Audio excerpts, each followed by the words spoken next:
গল্পের শুরুতেই আমরা ডক্টর স্ট্রেঞ্জকে এক ভিন্ন রূপে দেখতে পাই এবং তার সাথে রয়েছে একটি মেয়ে যার নাম হচ্ছে আমেরিকা চ্যাভেজ। তারা যে স্থানটাতে রয়েছে সেটাকে বলা হয় গ্যাপ জাংশন, অর্থাৎ দুটো ইউনিভার্সের মধ্যবর্তী স্থান। অবশ্যই একগুচ্ছ ইউনিভার্স এখানে আমরা দেখতে চলেছি, যার কারণেই তো মাল্টিভার্স শব্দটা ব্যবহার করা হয়েছে। সো সেই দুজন একটা বই নেওয়ার জন্য সেখানে দৌড়াচ্ছে। বইটাকে বলা হয় বুক অফ ভ্যাশান্তি। এই বইটার ব্যাপারে আমরা একটু পরেই জানতে পারবো। তবে এক অদ্ভুত জন্তু তাদের দুজনের পিছনে ধাওয়া দিয়েছে, যে এসেছে আমেরিকা চ্যাভেজকে কিডন্যাপ করে নিয়ে যাওয়ার জন্য। ডক্টর স্ট্রেঞ্জ তাকে আটকানোর অনেক চেষ্টা করে, তবে সেই জন্তুটা যথেষ্ট শক্তিশালী ছিল, তাই ডক্টর স্ট্রেঞ্জের হাতে আর কোনো রাস্তা নেই। সেই কারণে সে আমেরিকা চ্যাভেজের থেকে তার শক্তিটা নেওয়া শুরু করে। আসলে সেই মেয়েটার মধ্যেও একটা পাওয়ার রয়েছে, যেটার জন্যই তো সেই জন্তুটা এসেছে তাকে কিডন্যাপ করার জন্য। তবে কে পাঠিয়েছে সেই জন্তুটাকে, এটাই তো রহস্য। সো যেমনটা বলেছিলাম, জন্তুটা ছিল খুবই শক্তিশালী এবং ডক্টর স্ট্রেঞ্জ তাকে আটকাতে পারে না। সে গুরুতর আহত হয়, আর তারপরেই আমরা সেই মেয়েটার পাওয়ারটা দেখতে পাই। সে তার শক্তিটা ব্যবহার করে একটা পোর্টাল তৈরি করে, যেটির মাধ্যমে সে একটা অন্য ইউনিভার্সে যেতে পারবে। আসলে এটাই তার সুপার পাওয়ার, সে এক ইউনিভার্স থেকে অন্য ইউনিভার্সে যেতে পারে। ডক্টর স্ট্রেঞ্জ তার সেই শক্তিটুকুনি দিয়ে মেয়েটাকে সাহায্য করে যাতে সে পালাতে পারে। পরেরই মুহূর্তে আমরা আমাদের আসল ডক্টর স্ট্রেঞ্জকে দেখতে পাই যে ঘুম থেকে উঠেছে। আসলে এতক্ষণ ধরে সে যা দেখছিল সেটা তার একটা দুঃস্বপ্ন ছিল। তারপরে সে সকালে স্যুট বুট পরে একেবারে রেডি হয়ে বেরোচ্ছে। ক্রিস্টিনের দেওয়া সেই ঘড়িটাও সে পরে নিয়েছে, যেটা অ্যাক্সিডেন্টে ফেটে গিয়েছিল। এনিওয়েজ, ক্রিস্টিনকে মনে আছে তো, যাকে ডক্টর স্ট্রেঞ্জ ভালোবাসতো। আসলে আজকে তারই বিয়ে এবং ডক্টর স্ট্রেঞ্জ সেখানে যাচ্ছে একজন অতিথি হয়ে। ক্রিস্টিনও তাকে ভালোবাসতো, তবে ডক্টর স্ট্রেঞ্জ এখন আর কোনো সাধারণ মানুষ না, তার উপরে রয়েছে অনেক বড় বড় দায়িত্ব, তাই তাদের ভালোবাসাটা আর সম্পূর্ণ হয়ে পারেনি। তবে সেই মুহূর্তে নিউ ইয়র্ক শহরে একটা অদৃশ্য জন্তু হামলা চালিয়েছে। ডক্টর স্ট্রেঞ্জ তার ম্যাজিকের মাধ্যমে সেই জন্তুটাকে ভিজিবল করে দেয়, মানে যাতে সবাই তাকে দেখতে পায়। বড় ভয়ানক দেখতে একটা জন্তু, যার নাম হচ্ছে গ্যারগ্যান্টোস। এবং সেই জন্তুটা সেই মেয়েটাকেই ধরার চেষ্টা করছে যাকে ডক্টর স্ট্রেঞ্জ তার স্বপ্নে দেখেছিল, অর্থাৎ আমেরিকা চ্যাভেজ। এখন এই জন্তুগুলো কেনই যে মেয়েটাকে ধরার চেষ্টা করছে বা কে এই জন্তুগুলোকে পাঠাচ্ছে, এটা একটা বড় রহস্য। তবে সঠিক সময় ওয়ং সেখানে চলে আসে।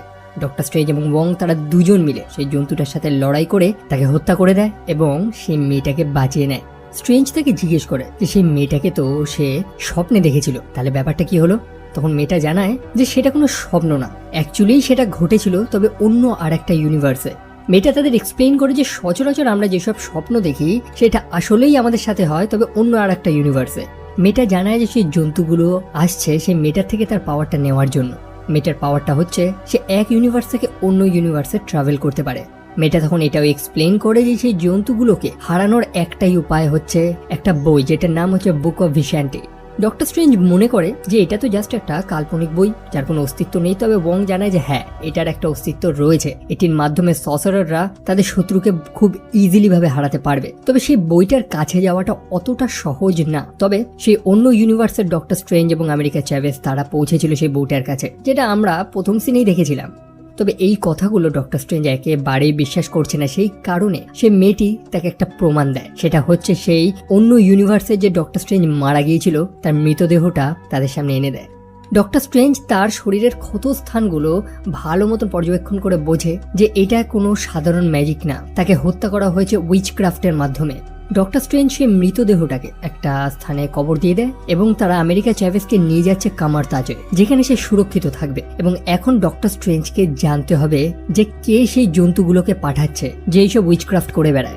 একজন আছে যে এইসব উইচক্রাফটের ব্যাপারে ভালো জানে, আর সেটা হচ্ছে ওয়ান্ডা ম্যাক্সিমফ, যে এখনো তার স্বপ্নে তার নিজের দুই ছেলেকে দেখছে। সে এক বড় কাণ্ড ঘটে গিয়েছিল ওয়েস্ট ভিউতে, হয়তো আপনারা অনেকেই জানেন। ওয়ান্ডাভিশন সিরিজটা আশা করি আপনারা দেখেছেন, যদি না দেখে থাকেন তো দেখে নিন, তাহলে সম্পূর্ণ ব্যাপারটা জানতে পারবেন যে ওয়ান্ডা কি পাগলামি করেছিল তার সেই দুই ছেলেকে পাওয়ার জন্য, যাদের কোনো অস্তিত্বই নেই।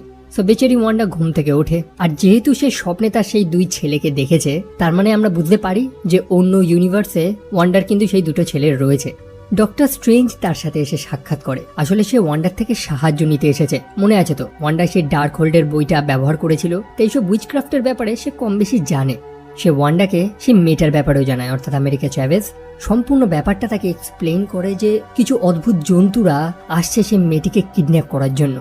স্ট্রেঞ্জ তাকে মাল্টিভার্সের ব্যাপারেও জিজ্ঞেস করে, যেটার ব্যাপারে ওয়ান্ডা অনেক আগে থেকেই জানে। এমনকি ডক্টর স্ট্রেঞ্জ কিন্তু আমেরিকা চ্যাভেজের নামটা বলেনি, সে জাস্ট জানিয়েছিল যে তার কাছে একটা মেয়ে আছে যাকে কিছু জন্তু কিডন্যাপ করার চেষ্টা করছে। তবে ওয়ান্ডা সেই মেয়েটার নামটা জানে। কি করে? আসলে প্রথম থেকে যে দেখে আসছি না আমরা, যে মেয়েটাকে কিছু জন্তু ধাওয়া করেছে তাকে কিডন্যাপ করার জন্য, তাদের এই ওয়ান্ডাই পাঠিয়েছে। আমাদের জানতে হবে যে ওয়ান্ডা কিন্তু বর্তমানে একজন স্কারলেট উইচ, একটা পাওয়ারফুল বিং, যে নাকি সবার উপর রাজ করবে, মানে এরকম একটা ভবিষ্যৎবাণী রয়েছে। আর তার চারপাশে যে বাগানটা রেখেছি এটাও সে তার পাওয়ারের মাধ্যমেই বানিয়েছে। ওয়ান্ডা তখন ডক্টর স্ট্রেঞ্জকে তার আসল উদ্দেশ্যটা জানায়, যে সে যেভাবেই হোক সেই মেয়েটাকে ধরেই ছাড়বে, কারণ সেই মেয়েটা এক ইউনিভার্স থেকে অন্য ইউনিভার্সে যেতে পারে। ওয়ান্ডা জানে যে অন্য ইউনিভার্সে তার সেই দুই ছেলের অস্তিত্ব রয়েছে, যাদের ওয়ান্ডা খুবই ভালোবাসে। ওয়ান্ডা তাদের পেতে চায়, আর এক্ষেত্রে সেই মেয়েটাই তাকে সাহায্য করবে। ওয়ান্ডা সেই মেয়েটার শক্তিটা নিতে চায়, তবে সেই শক্তিটা নিলে আমেরিকা চ্যাভেজ কিন্তু মারা যাবে। তবে ওয়ান্ডা তোয়াক্কা করে না, সে শুধু নিজেরটাই ভাবছে। সে ডক্টর স্ট্রেঞ্জকে থ্রেট করে যে সেই মেয়েটাকে তার হাতে তুলে দেওয়ার জন্য, আর সে যদি সেটা না করে তাহলে ফলাফলটা ভালো হবে না। ডক্টর স্ট্রেঞ্জ তারপরে এই দুঃসংবাদটা বাকি সবাইকে জানায়। আমেরিকা চ্যাভেজ তো সত্যি অবাক যে যার কাছে ডক্টর স্ট্রেঞ্জ গেছিল সাহায্য চাওয়ার জন্য, সে পাল্টা তাকে কিডন্যাপ করার চেষ্টা করছে। সেই কামড়তাজে প্রত্যেকটা ছাত্রকে একত্রিত করা হয়েছে, কারণ তারা জানে যে ওয়ান্ডা সেখানে আক্রমণ করবে। তারা সেই কামড়তাজের চারিদিকে একটা শিল্ড তৈরি করে, যাতে ওয়ান্ডা সেখানে প্রবেশ না করতে পারে। সময় মতন ওয়ান্ডাও সেখানে চলে এসেছে। ডক্টর স্ট্রেঞ্জকে সে লাস্ট একটা ওয়ার্নিং দেয় যে তার রাস্তা থেকে সরে যাওয়ার জন্য। ডক্টর স্ট্রেঞ্জ তো রাজি হয় না, তাই ওয়ান্ডা সরাসরি আক্রমণ করে দেয়। তবে যেহেতু কামড়তাজের চারিদিকে একটা শিল্ড ছিল, সেই কারণে সে ভেতরে প্রবেশ করতে পারছিল না। তবে তার মধ্যে একটা পাওয়ার রয়েছে, সে মানুষদের মাইন্ড কন্ট্রোল করতে পারে। এরকম ভাবেই একজন ছাত্র সে মাইন্ড কন্ট্রোল করে, যার ফলে সেখানে শিলটা ভেঙে যায়। ওয়ান্ডা সেখানে আক্রমণ করে দেয়, বহু মানুষ সেখানে মারা যায়। অবশেষে ডক্টর স্ট্রেঞ্জ ওয়ান্ডাকে মিরর ডাইমেনশনে আটকে দেয়, যেমনটা সে সচরাচর করে থাকে। আমরা ডক্টর স্ট্রেঞ্জের প্রথম পার্টি তো দেখেছিলাম যে যখন কোনো বিপদ আসে তখন তারা সেই বিপদটাকে মিরর ডাইমেনশনে আটকে দেয়, যেখানে সে যত খারাপ কাজই করুক না কেন আসল দুনিয়াতে তার কোনো প্রভাব পড়ে না। তবে ওয়ান্ডা ছিল যথেষ্ট চালাক, এবং সেই মিরর ডাইমেনশন থেকে কিভাবে বেরোতে হয় সেটারও সে উপায় একটা বার করে নেয়। আর সেটা হচ্ছে রিফ্লেকশন, এমন কোনো জিনিস যেটা রিফ্লেক্ট করছে সেটির মাধ্যমে সে আসল দুনিয়াতে চলে আসতে পারবে। আর সত্যি সিনগুলো খুবই হরিফিক ছিল। ওয়ান্ডা সেখানে আক্রমণ করে দিয়েছে। ওয়ং এবং ডক্টর স্ট্রেঞ্জ কেউ তার সাথে লড়ে পারে না। অবশেষে ওয়ান্ডা আমেরিকা চ্যাভেজের পাওয়ারটা টেনে নেওয়া শুরু করে। তবে আপনাদের একটা কথা তো বলতে ভুলে গিয়েছি, আমেরিকা চ্যাভেজ যে এক ইউনিভার্স থেকে অন্য ইউনিভার্সে ট্রাভেল করতে পারে, সে কিন্তু নিজের পাওয়ারটা কিভাবে ইউজ করে সেটা জানে না। সে যতবারই অন্য ইউনিভার্সে ট্রাভেল করেছে সেটা সে ভুলবশত করে ফেলেছে, অর্থাৎ নিজের পাওয়ারের উপরে তার কন্ট্রোল নেই। স্বাভাবিকভাবেই তখন ভুলবশত সে আর একটা পোর্টাল তৈরি করে, এবং ডক্টর স্ট্রেঞ্জ তাকে নিয়ে সেই পোর্টালের মধ্যে ঢুকে যায়, একটা অন্য ইউনিভার্সে চলে যায়। আমরা সেই গ্যাপ জাংশনে অন্যান্য ইউনিভার্সগুলোও দেখতে পাই, এবং অবশেষে তারা আর একটা ইউনিভার্সে গিয়ে পৌঁছেছে, যেটার নাম হচ্ছে আর্থ 838। এখন তারা ভাবছে যে এখান থেকে তারা বেরোবে কি করে। প্রথমত আমরা জানি যে প্রতিটা ইউনিভার্সে একটা মানুষের আলাদা আলাদা ভেরিয়েন্ট থাকে, তবে যতগুলো ইউনিভার্স থাকুক আমেরিকা চ্যাভেজ কিন্তু মাত্র একটাই। তাই তারা ডিসাইড করেছে যে এই ইউনিভার্সে সেই বইটার খোঁজ করতে বেরোবে, যে বইটার নাম হচ্ছে বুক অফ ভিশান্টি, যেটির মাধ্যমে তারা ওয়ান্ডাকে হারাতে পারবে। তবে সেই বইটা কোথায় এটার ব্যাপারে অবশ্যই এই ইউনিভার্সে যে ডক্টর স্ট্রেঞ্জ রয়েছে সে অবশ্যই জানে, তারই খোঁজ করতে তারা বেরিয়ে পড়েছে। সো তারা রাস্তা দিয়ে যাচ্ছে, যেখানে তারা মেমোরি লেন দেখতে পায়, যেটির মাধ্যমে প্রত্যেকে তার কোর মেমোরিগুলোকে দেখতে পারবে। এবং অবশেষে চলতে চলতে তারা নিউ ইয়র্ক স্যাংটামে গিয়ে উপস্থিত হয়, যেখানে ডক্টর স্ট্রেঞ্জের একটা বড় স্ট্যাচু আমরা দেখতে পাই। আসলে ডক্টর স্ট্রেঞ্জ সেই ইউনিভার্সে একজন হিরো, যে নাকি থ্যানোসের সাথে যুদ্ধ করে নিজের জীবনটা হারিয়েছে, মানে থ্যানোসকে হারিয়ে তারপরই সে মারা গিয়েছিল। আর তখনই ডক্টর স্ট্রেঞ্জ তার সেই পুরনো পার্টনারকে দেখতে পায়, অর্থাৎ ব্যারন মোর্ডো। যদিও তারা আগে পার্টনার ছিল, পরে তাদের মধ্যে শত্রুতা হয়। কি হয়েছিল সেটার ব্যাপারে আমরা ডক্টর স্ট্রেঞ্জের প্রথম পার্টি দেখেছিলাম। তবে এই ইউনিভার্সে যে মোর্ডো রয়েছে সে তো সেই ব্যাপারে কিছুই জানে না। সে ডক্টর স্ট্রেঞ্জকে ওয়েলকাম জানায়, তাকে দেখে সে খুবই খুশি। ডক্টর স্ট্রেঞ্জ মোর্ডোকে সম্পূর্ণ ব্যাপারটা এক্সপ্লেইন করে যে তার ইউনিভার্সে যে ওয়ান্ডা সে ডার্ক হোল্ডের ব্যবহার করে বেশ কিছু জন্তুদের পাঠাচ্ছে সেই মেয়েটাকে কিডন্যাপ করার জন্য, সেই মেয়েটার শক্তিটাকে চুরি করার জন্য। তবে মোর্ডো জানায় যে ওয়ান্ডার কাছে যদি সত্যি ডার্ক হোল্ড থাকে তাহলে সে এর থেকেও ভয়ানক কিছু করতে পারে। আসলে সেই বইতেই একটা চ্যাপ্টার রয়েছে যেটাকে তারা বলে ড্রিম ওয়াকিং, অর্থাৎ ওয়ান্ডা চাইলে সেই বইটার ব্যবহার করে অন্য ইউনিভার্সে তার যে ফর্মটা রয়েছে তাকে কন্ট্রোল করতে পারে। অর্থাৎ আপনার কাছে যদি সেই বইটা থাকে তাহলে আপনি ঘরে বসে অন্য ইউনিভার্সে আপনার যে ভেরিয়েন্টটা রয়েছে আপনি তাকে কন্ট্রোল করতে পারবেন। তবে ডক্টর স্ট্রেঞ্জ তো সেখানে গিয়েছে সে বুক অফ ভিশান্টির খোঁজে। তবে সে রিয়েলাইজ করে যে মোর্ডো তাদের যে চাটা পান করতে দিয়েছিল তার মধ্যে কিছু ওষুধ টষুধ মেশানো ছিল, এবং তারা দুজনেই জ্ঞান হারিয়ে ফেলে। অন্যদিকে ওয়ান্ডা সেই ডার্ক হোল্ডের ব্যবহার করে অন্য ইউনিভার্সের ওয়ান্ডাকে কন্ট্রোল করা শুরু করে, অর্থাৎ 838 এর যে ওয়ান্ডা রয়েছে তাকে সে কন্ট্রোল করা শুরু করে। তবে সৌভাগ্যবশত একজন ছাত্রী যার নাম হচ্ছে সারা, সে জ্যান্ত ছিল যে সময় মতন সেই ডার্ক হোল্ডটাকে ধ্বংস করে ফেলে। ওয়ান্ডা তার স্বাভাবিক অবস্থায় ফিরে আসে এবং সে প্রচন্ড রেগে গিয়েছে, কারণ তার সব স্বপ্ন একেবারেই শেষ। ওয়ান্ডা তখন ওয়ংকে প্রশ্ন করা শুরু করে যে সেই ডার্ক হোল্ডে যে স্পেলগুলো লেখা ছিল সেগুলো সে এখন কোথায় পাবে। ওয়ং তো কিছুই বলে না, সেই কারণে ওয়ান্ডা সেখানে পড়ে থাকা আহত ছাত্রদের উপরে টর্চার করা শুরু করে। তাই বাধ্য হয়ে ওয়ং বলে দেয় যে এখনো একটা উপায় রয়েছে, যেটা হচ্ছে মাউন্ট ওয়ান্ডাগোর। আসলে সেখানে সেই ডার্ক হোল্ডটাকে প্রথম লেখা হয়েছিল। কথায় আছে নাকি সেখানে দেওয়ালে দেওয়ালে সেই প্রত্যেকটা স্পেল ভালো মতন খোদাই করা রয়েছে, যেগুলো সেই ডার্ক হোল্ডের বইতে রয়েছে, এবং সে ওয়ংকে বাধ্য করে সেই স্থানে তাকে নিয়ে যাওয়ার জন্য। বড় অদ্ভুত সেই জায়গাটা, দেওয়ালে দেওয়ালে সেই ডার্ক স্পেলস গুলো ভালো মতন খোদাই করা রয়েছে, যেগুলোকে রক্ষা করে এক অদ্ভুত ক্রিচার যাদের বলা হয় কথন। আসলে তারাই প্রথম সেই ডার্ক হোলটাকে কিন্তু লিখেছিল। তবে সেখানে এক অদ্ভুত জিনিস ঘটে, সেই জন্তুগুলি ওয়ান্ডাকে দেখে তার সামনে হাঁটু ভেঙে বসে পড়ে, যেন তারা এতদিন ধরে ওয়ান্ডার জন্যই অপেক্ষা করছিল।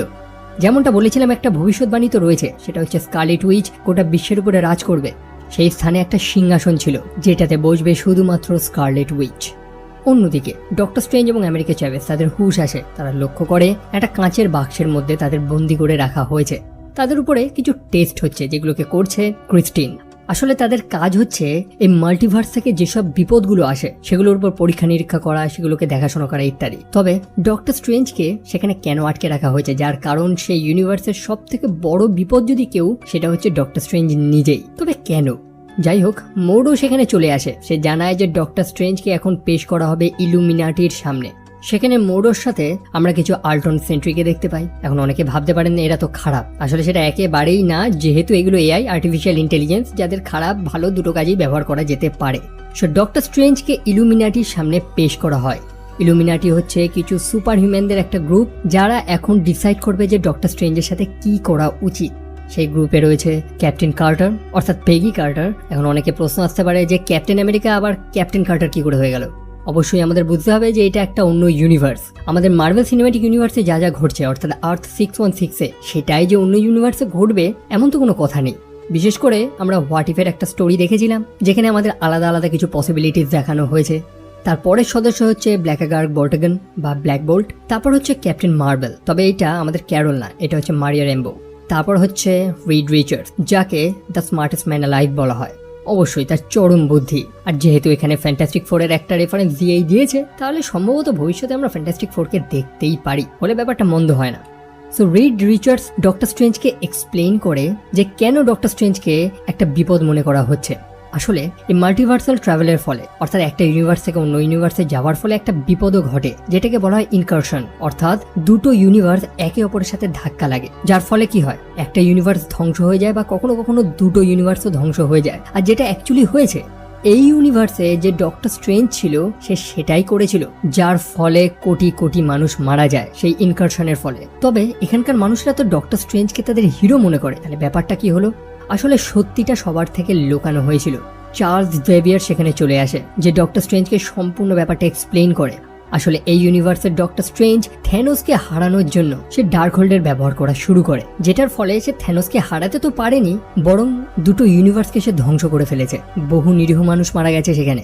থ্যানোসকে তো সেই ইলুমিনাটি হারিয়ে দেয়, তবে একটা বিপদ থেকে যায়, সেটা হচ্ছে ডক্টর স্ট্রেঞ্জ, যে নিজের নিয়তিটাকে মেনে নিয়েছে। ব্ল্যাক বোল্ট তার আওয়াজের মাধ্যমে ডক্টর স্ট্রেঞ্জকে সেখানে হত্যা করে ফেলে। তবে মানুষদের প্রয়োজন একটা হিরো, মানুষদের মনে বিশ্বাস থাকা প্রয়োজন, সেই কারণেই এই সত্যটা সবার থেকে গোপন রাখা হয়েছে। তাই এখন ইলুমিনাটি মনে করছে যে এই ইউনিভার্সের ডক্টর স্ট্রেঞ্জ যখন এরকম পাগলামি করতে পারে, তাহলে অন্যান্য ইউনিভার্সের ডক্টর স্ট্রেঞ্জও তো সেম কাজ করতে পারে, তাকে আটকানো প্রয়োজন। তবে অন্যদিকে ওয়ান্ডা ওয়ংকে সেই ওয়ান্ডাগোর মাউন্টেন থেকে ফেলে দেয় এবং সে ডার্ক স্পেলগুলো ব্যবহার করা শুরু করে, যার ফলে কি হয়, আর্থ 838-এ যে ওয়ান্ডা রয়েছে তাকে সে কন্ট্রোল করা শুরু করে। সে বেরিয়ে পড়ে ইলুমিনাটি হেডকোয়ার্টারে হামলা করার জন্য, যেটার ব্যাপারে ডক্টর স্ট্রেঞ্জ এতক্ষণ ধরে প্রত্যেককে সাবধান করে যাচ্ছে। প্রত্যেকে তো প্রথমে বিশ্বাস করছিল না, তবে পরে সবাই দেখতে পায় যে ওয়ান্ডা সেখানে হামলা করে দিয়েছে। চার্লস কিন্তু জানে যে এই ওয়ান্ডাকে ডক্টর স্ট্রেঞ্জ হারাতে পারবে। সে মোডোকে বলে দেয় যে ডক্টর স্ট্রেঞ্জকে সেই বুক অফ ভিশান্টিটা দিয়ে দিতে, তবে মোডো সেটা করে না। মোডো চায় ডক্টর স্ট্রেঞ্জকে হত্যা করতে। অন্যদিকে ওয়ান্ডা তো প্রত্যেকটা আল্ট্রন সেন্ট্রিগুলোকে ধ্বংস করে সেই ল্যাবরেটরির সামনে চলে এসেছে আমেরিকা চ্যাভেজকে কিডন্যাপ করার জন্য। তবে তার সামনে চলে আসে ইলুমিনাটির বাকি মেম্বাররা। আর এখানে যা হয় সেটার ব্যাপারে আর কি বলবো। রিড রিচার্ডসকে সে বড় নিষ্ঠুরভাবে হত্যা করে, মানে সে মাংস টুকরো টুকরো করে না, এক টাইপের মেশিন রয়েছে সেরকম টাইপের। ব্ল্যাক বোল্টকে তো একটা জোকস বানিয়ে দিয়েছে এখানে, যে লড়ার সুযোগটাও পায়নি বেচারা। ক্যাপ্টেন কার্টার ওয়ান্ডার সাথে লড়াই করার চেষ্টা করে, যেটার কোনো মানেই নেই। স্বাভাবিকভাবে সেও মারা যায়, এমনকি ক্যাপ্টেন মার্বেল তাকে ওয়ান্ডা হত্যা করে ফেলে। মানে ইলুমিনাটি এখানে একটা জোকস। অন্যদিকে মোডো এবং ডক্টর স্ট্রেঞ্জ তারা মারপিট করা শুরু করেছে। মোডো তো ডক্টর স্ট্রেঞ্জকে ছাড়বে না, তবে ডক্টর স্ট্রেঞ্জ কোনো মতে তাকে ধাঁধা দিয়ে সেখান থেকে পালাতে সক্ষম হয়েছে। তবে ওয়ান্ডাকে আটকানোর জন্য এখনো ইলুমিনাটির একজন মেম্বার বাকি ছিল, সেটা হচ্ছে চার্লস জেভিয়ার। আমি পার্সোনালি এই মানুষটাকে খুবই পছন্দ করি, মানে এক টাইপের ফ্যান, যে ওয়ান্ডার মাইন্ড কন্ট্রোল করা শুরু করে। তবে কেসটা হয় আবার উল্টো, ওয়ান্ডার তাকেও হত্যা করে দেয়। আমেরিকা চ্যাভেজ তখন একটা সুযোগ পেয়ে যায়, তার কাছে রয়েছে সুপার স্ট্রেংথ এবং সে সেখান থেকে পালাতে সক্ষম হয়েছে। ক্রিস্টিন এবং আমেরিকা তারা দুজনে পালাচ্ছে, ডক্টর স্ট্রেঞ্জের সাথে তাদের সাক্ষাৎ হয়ে যায়। তবে ওয়ান্ডাকে হারানোর জন্য ডক্টর স্ট্রেঞ্জের প্রয়োজন সেই বুক অফ ভিশান্টি। ক্রিস্টিন জানে সেটা কোথায়। ওয়ান্ডা তাদের পিছু করেছে এবং সেখানে একটা বড় চেসিং সিন আমরা দেখতে পাই। তবে ওয়ান্ডাকে তারা ধাঁধা দিয়ে একটা স্থানে গিয়ে পৌঁছায়। দরজায় এক টাইপের লকের ব্যবস্থা ছিল এবং ডক্টর স্ট্রেঞ্জ তার সেই ঘড়িটার মাধ্যমে সেই লকটা ওপেন করে দেয়। সেই ঘড়িটা যেটা ক্রিস্টিন তাকে উপহার দিয়েছিল, যেটা ইন্ডিকেট করে যে সে ক্রিস্টিনকে কতটা ভালোবাসে এবং সেই ঘড়িটার গুরুত্ব তার কাছে কতটা বেশি। তারপর তারা সেই স্থানে গিয়ে পৌঁছায় যেখানে বুক অফ ভিশান্টি রাখা ছিল। তবে সঠিক সময় ওয়ান্ডা সেখানে চলে আসে। সেই লড়াইয়ে বইটা সেখানেই ধ্বংস হয়ে যায়। ওয়ান্ডা তখন আমেরিকা চ্যাভেজের মাইন্ড কন্ট্রোল করা শুরু করে এবং একটি পোর্টাল তৈরি করে, যেটির মাধ্যমে ক্রিস্টিন এবং ডক্টর স্ট্রেঞ্জ একটা অন্য ইউনিভার্সে চলে যায়। এবং এই ওয়ান্ডা অর্থাৎ 838-এর যে ওয়ান্ডা রয়েছে, সে আমেরিকা চ্যাভেজকে সেই 616-এর ওয়ান্ডার কাছে পাঠিয়ে দেয়। অন্যদিকে ডক্টর স্ট্রেঞ্জ এবং ক্রিস্টিন একটা অন্য ইউনিভার্সে পৌঁছেছে, যেখানে ঘটেছে ইনকারশন। দুটো ইউনিভার্স একে অপরের সাথে ধাক্কা লেগেছে, যার ফলে সবকিছু ধ্বংস হয়ে যাচ্ছে এবং তারা চলতে চলতে সেই নিউ ইয়র্ক স্যাংটামে গিয়ে উপস্থিত হয়, যার মধ্যে সেই ইউনিভার্সের ডক্টর স্ট্রেঞ্জ উপস্থিত ছিল। সেই স্যাংটামটাও দেখতে বড়ই অদ্ভুত লাগছিল। তারপর সেই দুই স্ট্রেঞ্জ একে অপরের সাথে সাক্ষাৎ করে এবং আমরা দেখতে পাই যে এই ইউনিভার্সে যে স্ট্রেঞ্জ রয়েছে তাকে দেখতে অনেকটা ভিলেনের মতন। আসলে এটা হচ্ছে সিনিস্টার স্ট্রেঞ্জ। কেন, মানে তাকে সিনিস্টার কেন বলা হচ্ছে? প্রথমত যারা যারা ডার্ক হোল ব্যবহার করে তাদের মনটা করাপ্ট হয়ে যায়। এই স্ট্রেঞ্জেরও এটা হয়েছে। সে বিভিন্ন ইউনিভার্সে বেরিয়েছিল খুশির খোঁজে, যেখানে সে এবং ক্রিস্টিন শান্তিতে থাকতে পারবে। তবে সে কোনো ইউনিভার্সেই সেই শান্তিটা খুঁজে পায়নি, বরং অন্যান্য ইউনিভার্সে যে ডক্টর স্ট্রেঞ্জগুলো ছিল তাদেরকে এই সিনিস্টার স্ট্রেঞ্জ হত্যা করে ফেলেছে। তবে আমাদের ভালো ডক্টর স্ট্রেঞ্জকে তো এই স্থান থেকে বেরোতে হবে। তার জন্য প্রয়োজন তার সেই ডার্ক হোল্ড বইটি, যেটা রয়েছে সিনিস্টার স্ট্রেঞ্জের কাছে। সেই সিনিস্টার স্ট্রেঞ্জ তাকে জানায় যে সেই বইটা সে তাকে ব্যবহার করতে দেবে, তার পরিবর্তে ক্রিস্টিনকে তাকে দিতে হবে। সে তো রাজি হয় না। সেই কারণে সে দুই ডক্টর স্ট্রেঞ্জের মধ্যে সেখানে ম্যাজিক্যাল লড়াই লেগে যায়। মানে সে এক অদ্ভুত ফাইটিং, যেটার সাথে সরাসরি কুমফু হাসেল নামে যে সিনেমাটা আছে না, সেটার বেশ কিছু সিমিলারিটি খুঁজে পাবেন যদি দেখে থাকেন তো। মানে এই ফাইট সিকোয়েন্সটার কথা বলছি আমি। সো অবশেষে আমাদের ভালো স্ট্রেঞ্জ খারাপ স্ট্রেঞ্জকে অর্থাৎ সিনিস্টার স্ট্রেঞ্জকে সেখানে হত্যা করে ফেলে। তারপর সে সেই ডার্ক হোল্ডের ব্যবহার করা শুরু করে। মনে আছে তো সেই স্পেলটা, যেটাকে তারা বলে ড্রিম ওয়াকিং, যেখানে এই ডক্টর স্ট্রেঞ্জ এই ইউনিভার্সে বসে সেই 616-এর ডক্টর স্ট্রেঞ্জকে কন্ট্রোল করবে।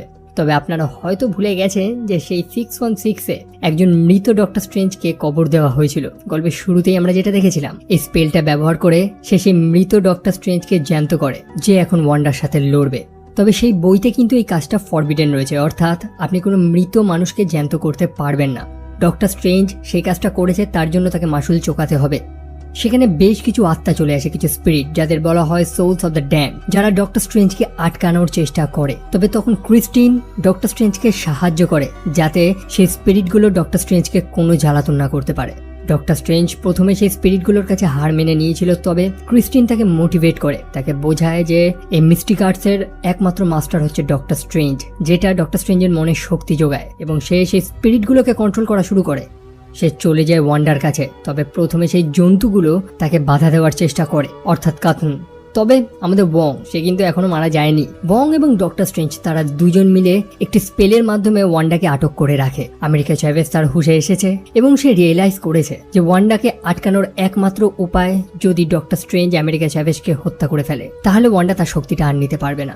তবে ডক্টর স্ট্রেঞ্জ তাকে হত্যা করতে চায়নি বা তার থেকে তার শক্তিটা নিতে চায়নি। সে সিম্পলি আমেরিকা চ্যাভেজকে কিছু উৎসাহ যোগায়, তাকে বোঝায় যে সে তার শক্তিটাকে কন্ট্রোল করতে পারবে।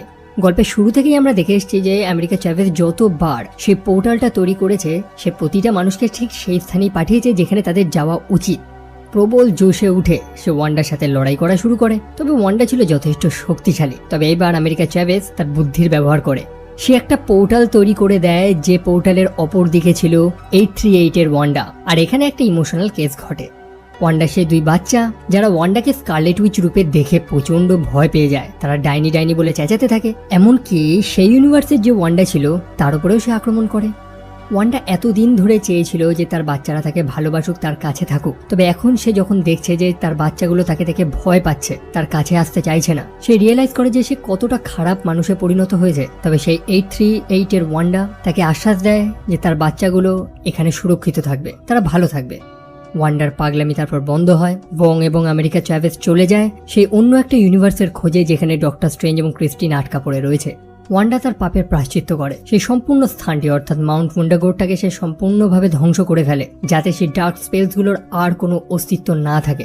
শুধু তাই না, বরং প্রতিটা ইউনিভার্সের যতগুলো ডার্ক হোল ছিল প্রত্যেকটাকে সে ধ্বংস করে। এখন প্রশ্ন হচ্ছে যে ওয়ান্ডা এখনো কি জ্যান্ত আছে না মারা গেছে? এটার উত্তর আমি রিয়েলি জানি না, কারণ সেটা স্পেসিফিকভাবে দেখানো হয়নি। ক্রিস্টিন এবং ডক্টর স্ট্রেঞ্জকে দেখতে পাই যাদের আলাদা হওয়ার সময় এসে গিয়েছে, কারণ ক্রিস্টিন 838 থেকে বিলংস করে এবং আমাদের ডক্টর স্ট্রেঞ্জ থাকে হচ্ছে 616-এ। তারপর তারা আলাদা আলাদা হয়ে যায়। কামার্তা আজকে আবার নতুন করে রিকনস্ট্রাক্ট করা হচ্ছে, কারণ ওয়ান্ডা সেখানে চরম ধ্বংসলীলা চালিয়েছিল। কোনো কিছু স্টুডেন্টদের আমরা সেখানে দেখতে পাই। একই সাথে আমেরিকা চ্যাভেজকে কিন্তু সেখানে ট্রেনিং দেওয়া হচ্ছে যাতে সে তার নিজের পাওয়ারটাকে কন্ট্রোল করতে পারে। ডক্টর স্ট্রেঞ্জ তার ঘড়িটাকে ফাইনালি রিপেয়ার করে নেয়, যেটা ক্রিস্টিন তাকে উপহার দিয়েছিল। তবে আমরা দেখেছি সে ডার্ক হোল্ডের ব্যবহার করেছে, এর মাসুল তাকে তো চোকাতে হবেই। সে চলতে চলতে আচমকা আর্তনাদ করে ওঠে। তার কপালে আমরা একটা থার্ড আই দেখতে পাই, ঠিক যেমনটা সিনিস্টার স্ট্রেঞ্জের ছিল। সিনেমার মিড ক্রেডিট সিনে আমরা দেখতে পাই যে আর একটা ক্যারেক্টার যার নাম হচ্ছে ক্লিয়া, সে ডক্টর স্ট্রেঞ্জের কাছে এসেছে, কারণ ডক্টর স্ট্রেঞ্জ এই মাল্টিভার্সে ট্রাভেল করেছিল, যার ফলে অন্য ইউনিভার্সে একটা ইনকারশন দেখা দিয়েছে। এটাকে আটকাতে হবে, যার কারণে সে ডক্টর স্ট্রেঞ্জের কাছে এসেছে সাহায্য চাওয়ার জন্য। এবং সো এই হচ্ছে স্টোরি। আই হোপ আমি বোঝাতে পেরেছি, আর যদি কোনো মিস্টেকস হয় তো কাইন্ডলি ক্ষমা করে দেবেন। ভিডিওটি ভালো লাগলে চ্যানেলটা সাবস্ক্রাইব করতে পারেন